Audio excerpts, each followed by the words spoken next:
ఇక చైనాను నమ్ముకొని దాయాది పాకిస్తాన్ చావు దెబ్బతింది. చైనా JF-17 ఫైటర్ జెట్స్ ఆట బొమ్మల్లా కూలిపోయాయి. చైనా గగనతల రక్షణ వ్యవస్థ HQ-9 తుస్సుమంది. భారత్ ఇస్లామాబాద్ ను సైతం టార్గెట్ చేసింది.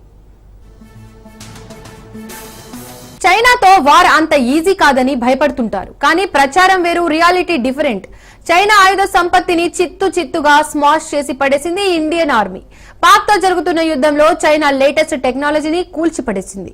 ఒకే దెబ్బకు రెండు పిట్టల్లా ఆపరేషన్ సింధూర్ తో పాటు పాక్ ను అటు చైనాను రప్ప అంటూ రఫాడించింది ఇండియా. మన ఆర్మీ సత్తా చూసి ఇప్పుడిక డ్రాగన్ దేశం సైతం భయంతో హడలిపోతోంది.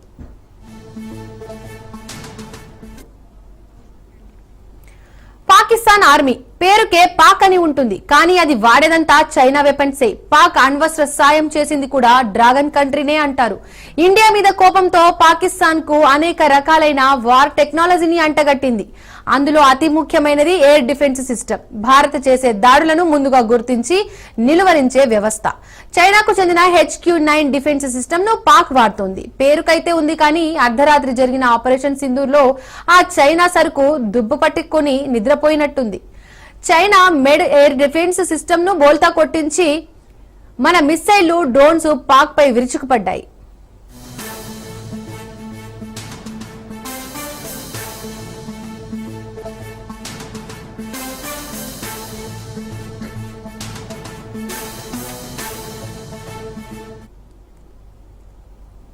ఇక ఈ అంశానికి సంబంధించి మరిన్ని అప్డేట్స్ మా ప్రతినిధి సైదులు లైవ్ ద్వారా అందిస్తారు. సైదులు.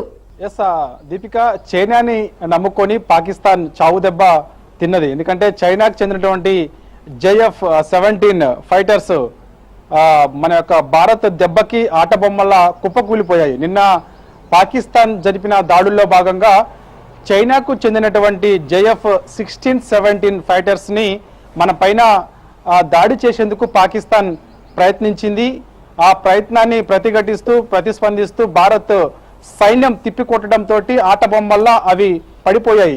అయితే పాకిస్తాన్ మొదటి నుంచి కూడా చైనాని నమ్ముకుంటూ వస్తుంది, కానీ చైనాకి చెందినటువంటి యొక్క JF ఫైటర్స్ ఏదైతే ఉన్నాయో అవన్నీ కూడా ఉత్తదే తుస్తుమని చెప్పేసి మొత్తం ప్రపంచానికే తెలిసిపోయేలా భారత్ గట్టి దెబ్బనే కొట్టిందని కూడా మనం చెప్పవచ్చు. ఎందుకంటే మన యొక్క దెబ్బకి పాకిస్తాన్ కానీ చైనా కానీ ఎవరైనా సరే మన ముందు అందరూ కూడా పెద్ద సమస్య కాదు, వారిని తిప్పికొట్టడంలో మనం ధీటుగా ఉన్నామని చెప్పేసి కూడా నిన్న జరిగినటువంటి పాకిస్తాన్ దాడిలో భాగంగా భారత్ చేసినటువంటి దాడి ఏదైతే ఉందో ఆ దాడి మనం చెప్పవచ్చు ఖచ్చితంగా. ఇక పాకిస్తాన్ కంటిన్యూగా కూడా మరోసారి భారత్ పైన దాడులు చేసేందుకు సిద్ధమవుతున్నట్టుగా మనకైతే సమాచారం అందుతుంది. నిన్న దాదాపుగా 50 డ్రోన్లను ప్రయోగించింది.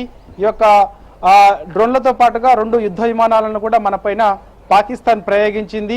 ఆ సమయంలో ఖచ్చితంగా భారత్ ముందే గుర్తించింది. మొత్తం 15 ప్లేస్లలో పాకిస్తాన్ దాడి చేసేందుకు సిద్ధంగా ఉన్నట్లు మనం ముందే గుర్తించాము.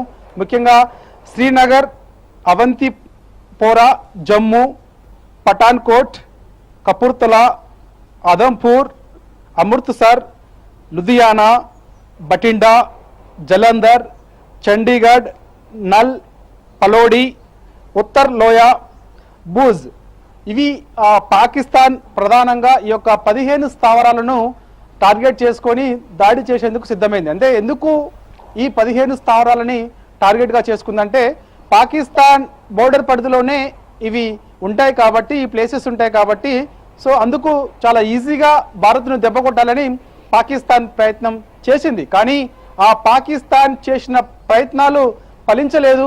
భారత్ ఎప్పటికప్పుడు అలర్ట్గా ఉండి ఆ చేసిన పాకిస్తాన్ ప్రయత్నాలను తిప్పికొట్టింది. సో అందుకని మనం సక్సెస్ అయ్యామనేది కూడా యావత్ ప్రపంచానికే తెలిసిపోయింది. అందుకని మేము కూడా భారత్ పాకిస్తాన్కి సంబంధించినటువంటి ఈ యొక్క ఆపరేషన్ సింధూర్లో భాగంగా ఎట్టి పరిస్థితుల్లో కూడా జోక్యం చేసుకోము అనేది కూడా అమెరికా ఉపాధ్యక్షుడు JD వాన్స్ చాలా కీలక ప్రకటన చేశారంటే మన దెబ్బేందో పాకిస్తాన్కి చైనాకి తెలిసిపోయిందని కూడా మనకి చెప్పవచ్చు. కాబట్టి ఇక మరి కాసేపట్లోనే రక్షణ శాఖ మంత్రి రాజ్నాథ్ సింగ్ ఆధ్వర్యంలో చాలా కీలకమైన సమావేశం మరి కాసేపట్లో ప్రారంభం కాబోతుంది. ఈ యొక్క సమావేశానికి మొత్తం భారత్ ఆర్మీకి సంబంధించినటువంటి అధిపతులు కానీ త్రివిధ దళాధిపతులందరూ కూడా ఈ యొక్క మీటింగ్ లో పాల్గొనబోతున్నారు. సో ఇక్కడ నుంచి మనం చేసే కార్యక్రమాలు ఏంటి అనే దానిపైన కూడా ఒక స్పష్టత వస్తుంది. అంటే కార్యక్రమాలు అంటే ఏంటి అంటే మరి ఒకసారి పాకిస్తాన్ కవింపు చర్యలకు పాల్పడ్డా, మరొకసారి పాకిస్తాన్ కాల్పులకు తెగపడ్డా ఈ యొక్క బోర్డర్ పరిధిలో, మరొకసారి పాకిస్తాన్ మనపైన దాడి చేసే అవకాశం ఉంటే మనం ఏం చేయాలనే దానిపైన కూడా ఒక స్పష్టత ఈరోజు జరిగే కీలకమైన సమావేశంలో రానుంది. ఇప్పటికే పాకిస్తాన్ చావు దెబ్బ కొట్టేలా లాహోర్, కరాచీ లాంటి ప్రాంతాలలో భారీగా మనం దెబ్బ కొట్టాము. ఇప్పటికే ఆయా ప్రాంతాల్లో పూర్తిగా ఆస్తి నష్టం పెద్ద ఎత్తున జరిగింది. కానీ పాకిస్తాన్ మాత్రం అది చెప్పుకోవడానికి సిగ్గుపడుతుంది. ఎందుకంటే పాకిస్తాన్లో భారత్ అసలు దాడి చేయలేదు అనేది కూడా చెప్పుకునే ప్రయత్నం చేస్తుందంటే అర్థం చేసుకోవచ్చు. ఇప్పటికే పాకిస్తాన్ ప్రధాని షరీఫ్ ఎవరైతే ఉన్నారో ఆయన కూడా ఆయా ప్లేస్లలో పాకిస్తాన్ చెందినటువంటి ప్రధాని యొక్క నివాస స్థలం దగ్గరలోనే మనం దాదాపుగా వెళ్ళగలిగాము, ఆ ప్లేస్లో దాడి చేయగలిగామంటే అర్థం చేసుకోవచ్చు. ఆ దెబ్బకి పాకిస్తాన్ ప్రధాని షరీఫ్ కూడా పారిపోయే పరిస్థితి వచ్చింది. ఆ రక్షణ దళాలన్నీ కూడా ఆయన్ని జాగ్రత్తగా అక్కడ నుంచి తీసుకెళ్లి పోయే సిచ్యువేషన్ ఏర్పడిందంటే ఇక అర్థం చేసుకోవచ్చు. కాబట్టి సో ఇకనైనా సరే పాకిస్తాన్ బుద్ధి తెచ్చుకోవాలి, వక్ర బుద్ధి మార్చుకోవాలి అనేది కూడా మనం గట్టి సమాధానం ఇచ్చాము. సో రాబోయే రోజుల్లో కూడా పాకిస్తాన్ మరోసారి ఇలాంటి చర్యలకు పాల్పడే అవకాశం ఉన్న నేపథ్యంలో భారత్ కూడా అలర్ట్ గా ఉండాలని ఈరోజు చాలా కీలకమైన సమావేశంలో చర్చకు వచ్చే అవకాశం కనిపిస్తుంది. అంత ఈజీ ఏం కాదు, కాకపోతే పాకిస్తాన్ ఇలాంటి కవింపు చర్యలకు పాల్పడడం పదే పదే చేస్తూ వస్తుంది. కాబట్టి ఈ యొక్క పాకిస్తాన్ సరిహద్దు ప్రాంతాల్లో ఇప్పటికే విచక్షణారహితంగా విచ్చలవిడిగా కాల్పులు జరుపుతూ వస్తుంది. కాకపోతే ఎక్కడ కూడా మనకి ప్రాణ నష్టం జరగడం లేదు. కారణం ఏంటంటే ఆయా ప్రాంతాల్లో ఉన్నటువంటి వారిని అందరినీ కూడా మనం ఇప్పటికే సురక్షిత ప్రాంతాలకు తీసుకెళ్లాం కాబట్టి సో ఎక్కడ కూడా ఇలాంటి ప్రాణ నష్టం అయితే జరగదు. కాకపోతే మాత్రం ఆయా రాష్ట్రాలకు సంబంధించినటువంటి అంటే ముఖ్యంగా జమ్మూ కాశ్మీర్ కానీ, పంజాబ్ కానీ, రాజస్థాన్ కానీ, గుజరాత్ కానీ ఇలాంటి ప్రాంతాలలో కొంత హై అలర్ట్ గా ఉండాల్సిన అవసరం ఉంటుంది. ఎందుకంటే ఆయా ప్రాంతాలు పాకిస్తాన్ బోర్డర్ పరిధిలో ఉంటాయి కాబట్టి సో పాకిస్తాన్ దాడి చేసే అవకాశం ఉన్న నేపథ్యంలో ఇప్పటికే ఆయా రాష్ట్రాల్లో మొత్తం స్కూల్స్ మొత్తం బంద్ చేశారు. ఆఫీస్కి వెళ్లే వారందరూ కూడా తమ ఇళ్లలోనే ఉండి వర్క్ ఫర్ హోమ్ చేసుకోవాలని ఆదేశాలు జారీ చేశారు. ప్రజలు ఎవరు కూడా బయటికి రావద్దు, అత్యవసరమైతే తప్ప ఎవరు బయటికి రావద్దని చెప్పేశారు. ఎందుకు కారణం ఏంటంటే ఎక్కడ కూడా మనకి ఆస్తి నష్టం, ప్రాణ నష్టం జరగకుండా ఉండాలంటే ఇది అవసరం అని చెప్పేసి ఒక నిర్ణయానికి వచ్చారు. కాబట్టి దానిలో భాగంగానే ఇలా చేస్తున్నాం. ఇలా ఒక వారం 10 రోజుల పాటు ఉండే అవకాశం కనిపిస్తుంది.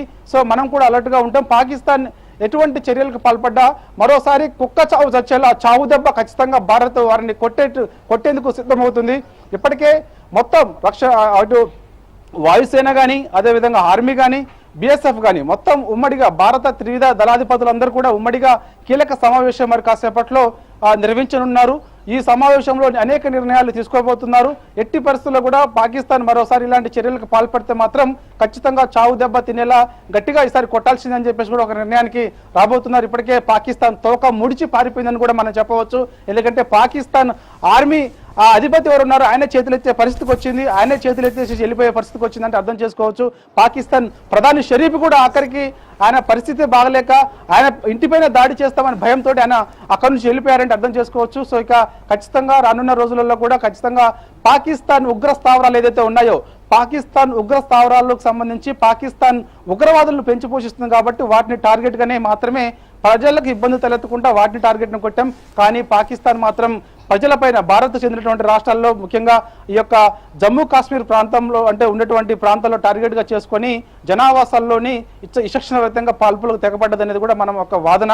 కాబట్టి ఇంకోసారి ఇలాంటి చర్యలకు పాల్పడితే మాత్రం పాకిస్తాన్కి ఖచ్చితంగా ఒక గట్టిగా బుద్ధి చెప్తామని చెప్పేసి ఒక హెచ్చరిక మరి కాసేపట్లోనే ఇచ్చే అవకాశం అయితే కనిపిస్తుంది.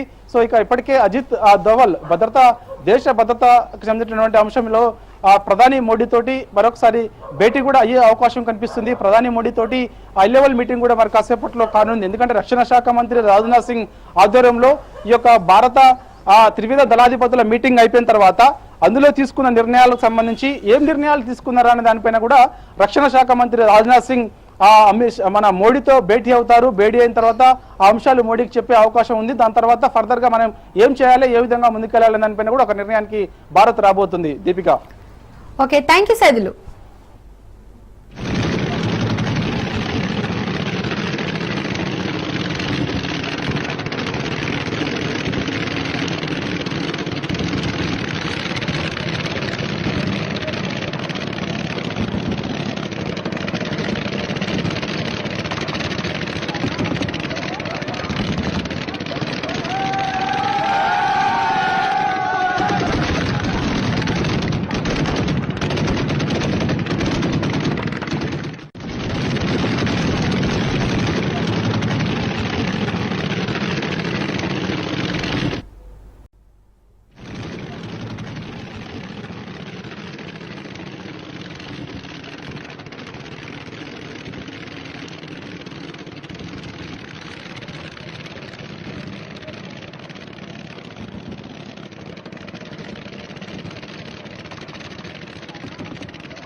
ఇక భారత్ దెబ్బకు Pak PM Sharif army chief అజ్ఞాతంలోకి వెళ్లిపోయారు. భారత వ్యూహాన్ని పాకిస్తాన్ అంచనా వేయలేకపోయింది. ఢిల్లీ నుండి నిరంతరం ప్రధాని మోడీ యుద్ధాన్ని పర్యవేక్షిస్తున్నారు. పాక్ ప్రతి దాడికి గుణపాఠం చెప్తామని త్రివిధ దళాలు చెప్తున్నాయి.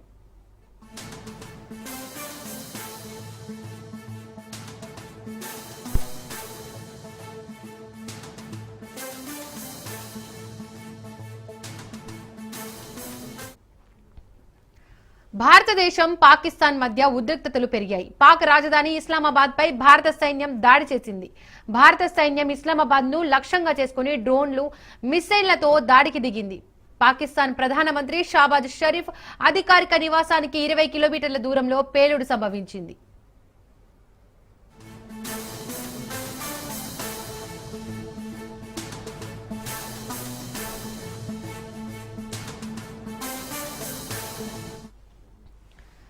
భారత్ దెబ్బకు Pak PM Sharif army chief అజ్ఞాతంలోకి వెళ్లిపోయారు. భారత వ్యూహాన్ని పాకిస్తాన్ అంచనా వేయలేకపోయింది. ఢిల్లీ నుండి నిరంతరం ప్రధాని మోడీ యుద్ధాన్ని పర్యవేక్షిస్తున్నారు. పాక్ ప్రతి దాడికి గుణపాఠం చెప్తామని త్రివిధ దళాలు చెప్తున్నాయి.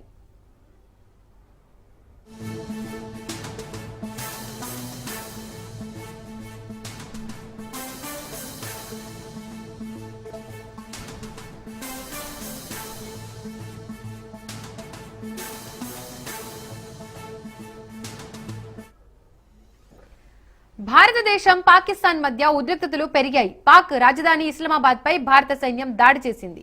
భారత సైన్యం ఇస్లామాబాద్ ను లక్ష్యంగా చేసుకుని డ్రోన్లు, మిస్సైళ్లతో దాడికి దిగింది.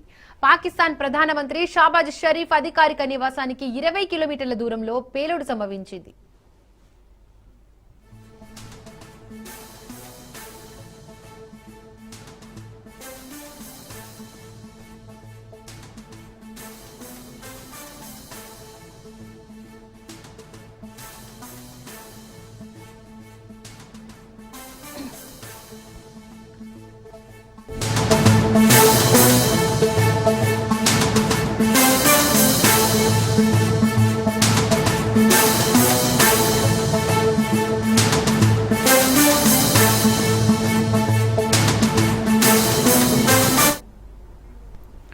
ఆపరేషన్ సింధూర్ 2.0లో భాగంగా పాకిస్తాన్ లో అర్ధరాత్రి ఆందోళనలు మిన్నంటాయి.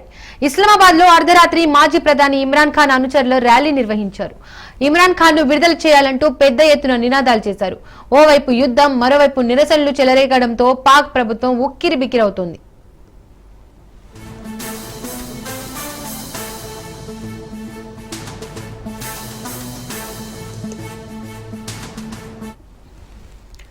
ఆపరేషన్ సింధూర్ 2.0లో భాగంగా పాకిస్తాన్ లో అర్ధరాత్రి ఆందోళనలు మిన్నంటాయి. ఇస్లామాబాద్ లో అర్ధరాత్రి మాజీ ప్రధాని ఇమ్రాన్ ఖాన్ అనుచరుల ర్యాలీ నిర్వహించారు. ఇమ్రాన్ ఖాన్ ను విడుదల చేయాలంటూ పెద్ద ఎత్తున నినాదాలు చేశారు. ఓవైపు యుద్ధం, మరోవైపు నిరసనలు చెలరేగడంతో పాక్ ప్రభుత్వం ఉక్కిరిబిక్కిరవుతోంది.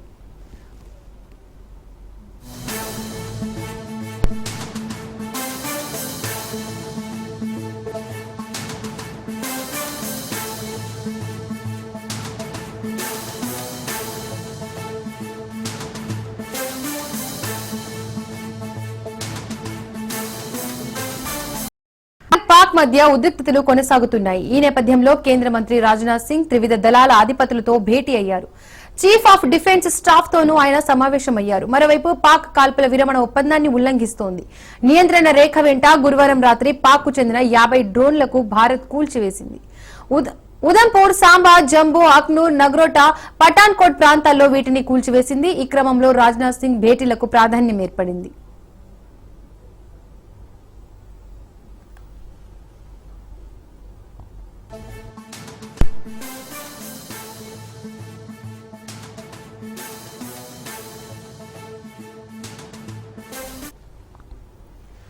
మరోవైపు దేశ సరిహద్దుల వెంబడి ఇవాళ పాక్ చేపట్టిన చొరబాటు యత్నాలను భారత సైన్యం భగ్నం చేసింది. జమ్మూ కాశ్మీర్లోని సాంబా జిల్లాలో పెద్ద ఎత్తున చొరబాటుకు ప్రయత్నాలు సాగాయి. అయితే అలర్ట్ గా ఉన్న భారత ఆర్మీ సరిహద్దు వెంబడి చొరబాటు యత్నాలను అడ్డుకుంది.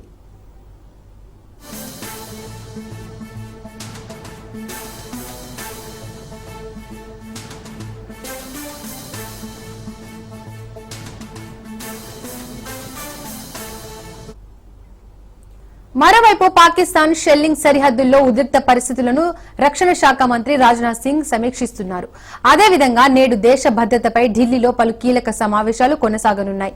ప్రధాని మోడీతో ఎన్ఎస్ఏ అజిత్ దోవల్ భేటీ కానున్నారు. యుద్ద పరిస్థితులపై అజిత్ దోవల్ చర్చించనున్నారు. పాక్ దాడులు, భారత ప్రతీకార చర్యలపై చర్చించనున్నారు. అనంతరం రక్షణ విదేశాంగ శాఖ మీడియా సమావేశాలు నిర్వహించనున్నాయి.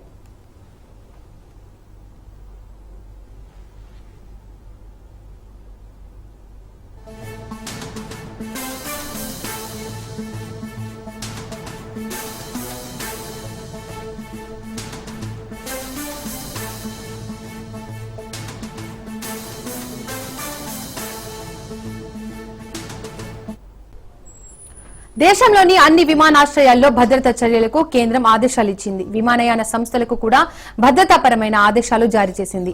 అన్ని విమానాశ్రయాల్లోని సెకండరీ ల్యాడర్ పాయింట్లో తనిఖీలు జరుగుతున్నాయి. ఎయిర్పోర్ట్ టెర్మినళ్లలో సందర్శకుల అనుమతిపై నిషేధం విధించారు. విమానాలకు ప్రయాణికులు 3 గంటల ముందే రావాలని సూచించారు.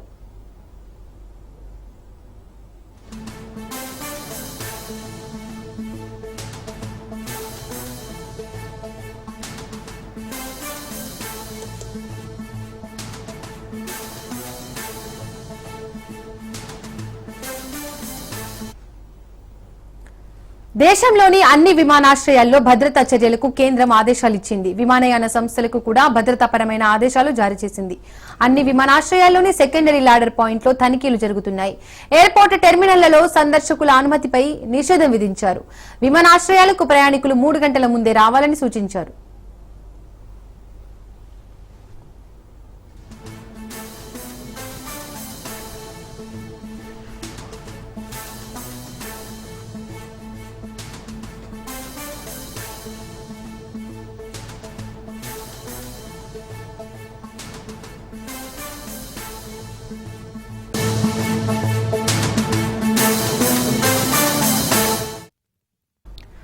భారత నౌకాదళం కూడా రంగంలోకి దిగింది. పాక్ జీవనాడి వంటి కరాచీ నౌకాశ్రయంపై ఐఎన్ఎస్ విక్రాంత్ యుద్ధ నౌక బాంబుల వర్షం కురిపించి 10కి పైగా నౌకలను ధ్వంసం చేసినట్టు తెలుస్తోంది. 1971 పాక్ యుద్ధం తర్వాత కరాచీ నౌకాశ్రయంపై దాడి ఇదే తొలిసారి. అంతేగాక ఏకంగా 20కి పైగా భారత యుద్ధ నౌకలు పాక్ వైపు కదులుతున్నట్టు చెబుతున్నారు. ఎల్లలు దాటిన ఉద్రిక్తతల నడుమ పరిస్థితులు పూర్తి స్థాయి యుద్ధం దిశగా సాగుతున్నాయి. ఇరువైపుల నుండి కాల్పుల మోతతో సరిహద్దులు దద్దరిల్లిపోతున్నాయి.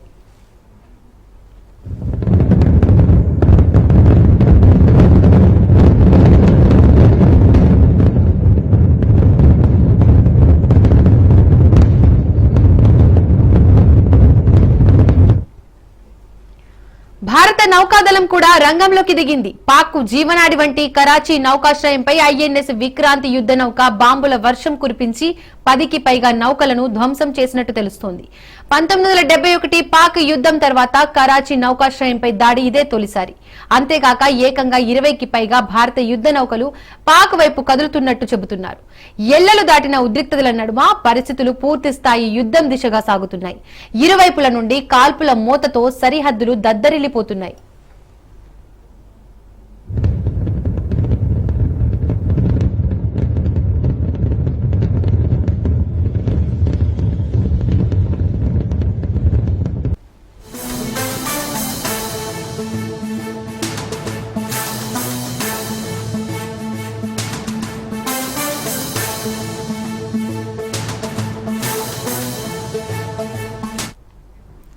ఇక పాకిస్తాన్ తో సరిహద్దుల్లో ఉన్న రాష్ట్రాల్లో హై అలర్ట్ ప్రకటించారు. జమ్మూ కాశ్మీర్, రాజస్థాన్, పంజాబ్, గుజరాత్ లో అలర్ట్ కొనసాగుతోంది. ఢిల్లీ, హర్యానా, బెంగాల్లోనూ భద్రత కట్టుదిట్టం చేశారు. పోలీసులు, పాలనా అధికారుల సెలవులు రద్దు చేశారు. సరిహద్దు రాష్ట్రాల్లో విద్యా సంస్థలు మూసివేశారు. గుజరాత్ సముద్ర తీరం వెంబడి భద్రత కట్టుదిట్టం చేశారు. పోలీసులు, వైద్యులు, ఆరోగ్య సిబ్బంది సెలవులు రద్దు చేశారు. హిమాచల్ ప్రదేశ్ లోనూ భారీగా భద్రత ఏర్పాటు చేశారు. హమీపూర్, ఉనా, బిలాస్పూర్ లో భద్రత కట్టుదిట్టం చేశారు. ప్రముఖ దేవాలయాల దగ్గర తనిఖీలు ముమ్మరంగా నిర్వహిస్తున్నారు. సరిహద్దు రాష్ట్రాల ప్రజలు ఇళ్లలోనే ఉండాలని సూచించారు. అనవసర ప్రయాణాలు చేయొద్దని ప్రజలకు తెలిపారు.